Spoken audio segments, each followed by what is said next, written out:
Okay, we are back. I'm very happy to have on the Goldstein on Gelt Show a good friend of mine, Andrew Fiebert, who is from Listen Money Matters. He is actually, well, we can just call him the chief nerd from there. And he's filled with kind of, I don't want to say nerdy advice, but really, really good advice. And Andrew, I kind of want to start on the advice that people need, which is, why is it that so many people are so crappy at handling their investments?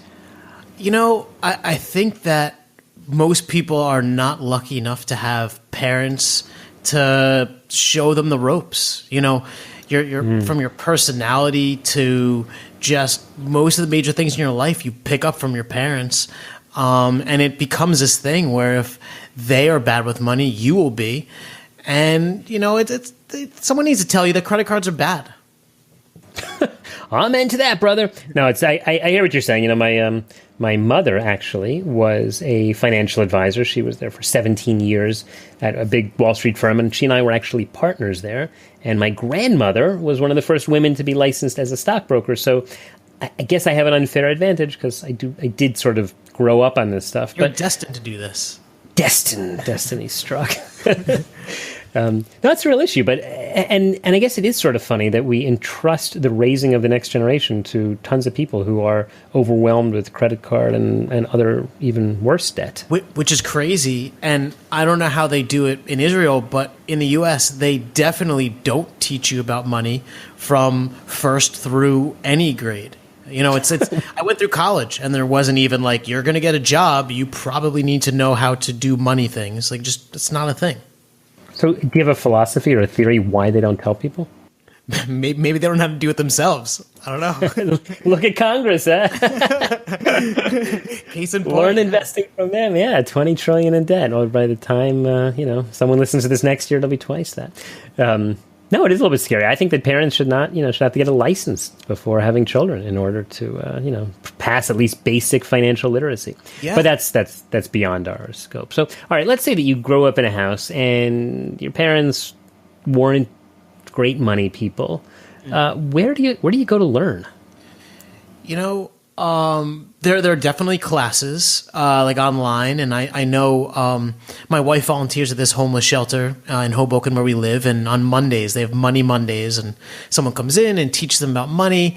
But I think the future of pretty much everything is on the internet, and I think it's going to be like a DIY education.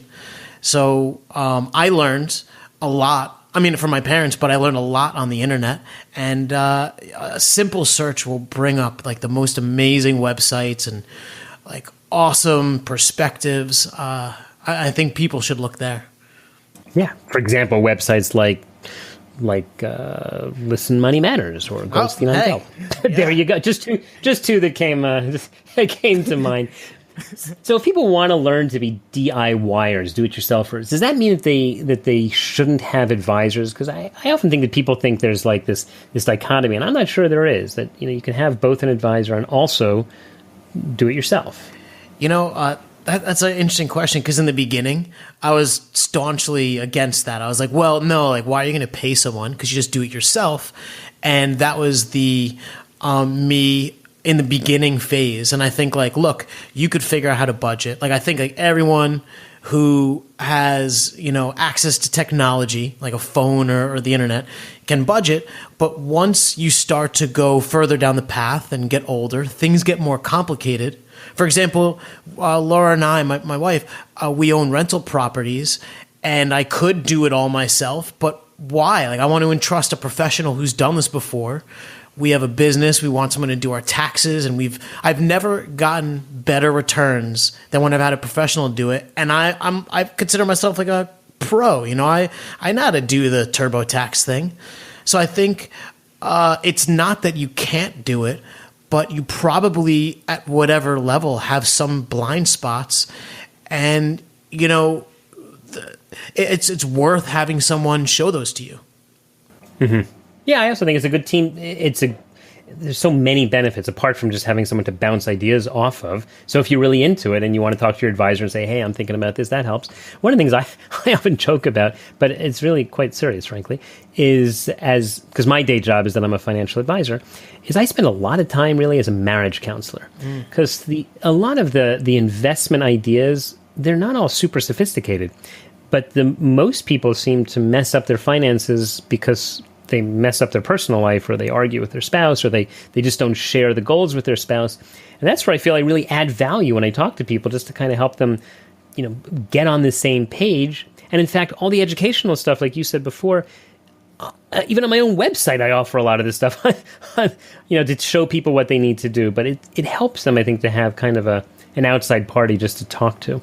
Yeah, I mean, you don't need me to tell you, or you to tell anyone that you shouldn't be in debt. You should not have a credit card balance of some thousands of dollars.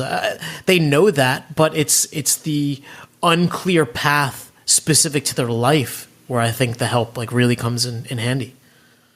Yeah, we're talking to Andrew Fiebert from Listen Money Matters. He is the grand poobah there, and he writes a lot. He has a great podcast. And one thing I wanted to mention, Andrew, is that it's funny you mentioned about your wife doing this work for Money Monday, because the Goldstein on Gelt Show, actually, when it was on a different radio station, used to be on Mondays, and we'd always say "Good Money Monday." So, hey, really. That's the best I can tell you about that. So what is it that people are getting wrong these days about personal finance? I think people don't invest, and I think they're getting caught up. I mean, it's like a two-handed thing. It's one, they're spending a lot to show that they have wealth when they don't. And then if they are saving and they're smart, not buying stupid things, they're not putting it in something that's going to beat inflation and pay for their retirement.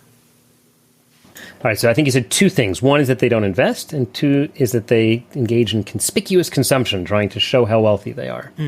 Yeah. And that requires a lot of debt, I suppose. Yeah, people... I'm in the New York area, and people are really flashy. They want to have clothing I feel like it's status porn. Right? Like, look at my shoes. I'm important. I'm fancy. I make a lot of money. And first of all, there's only such fancy shoes you can buy. And the only person you're fooling is yourself. Mm-hmm. Yeah, because I don't care what shoes you have on, let me tell you. Exactly. You don't even have to have shoes. I think probably one of the most important things that people can do if they want to really feel important is the amount of charity that they give, because that's something you always have. The pair of shoes you buy, they're going to go bad. A, you won't like them in a month, and B, they're going to go get spoiled. But the charity that you give is something that is forever with you. And so I think if people want to build up their status, that's the way to go. Yeah, and I think that at the end of the day, after however many years on this earth, I realized that no one really cares that much about you or your status or any of that. Everyone's worried about themselves. It's true. Right? But if you do some good stuff, you'll be a happy person. Mm-hmm. Yeah, I'm into that. All right, so let's promote that. Let's also look at the way people are trying to build wealth so that hopefully they can be very charitable in their lifetime and help, and really build it so that they can help out. What do you think? Let's say we want to talk about the top skill that people should work on developing now. If they take one thing away from our conversation, what would you say they should begin to work on? I think that they should be more comfortable taking measured risks. I think people tend to get this analysis paralysis, basically shove money in their mattress. I think that with their skill set and trying to reach further and do things that challenge them or invest in things that makes them slightly uncomfortable, I think you learn more when you put yourself in that space. And that's where all the real returns are. Either, whether it's the typical money returns or it's happiness or just, mental growth. Mm-hmm. All right. I think that's a good takeaway. Hey, you were at Lehman Brothers, right, in 2008 when they fell apart? Yeah, that was crazy. Not a good day, right? Any lessons, as we're kind of wrapping up today, any lessons that you think maybe the financial world or people have learned from the collapse of a 150-something-year-old bank? Yeah. That was perhaps the most compelling lesson for me. It was all of what I felt was the smartest people in the room all the time, I was the dumbest guy, and I loved it. But there was such hubris where everyone was smart, and they knew they were smart, and we were doing good, and they knew it, and we were the best. And when you get into that mindset, you can't see the forest for the trees. And so kind of the lesson that I've taken from that is, as I find success, it's easy for my, to get carried away and perhaps get a big ego. And I always try and temper that so that I don't let my success be my downfall. Nice. All right. So not letting your success be your downfall. Realize that sometimes you're going to have wins. You see this a lot in the stock market too.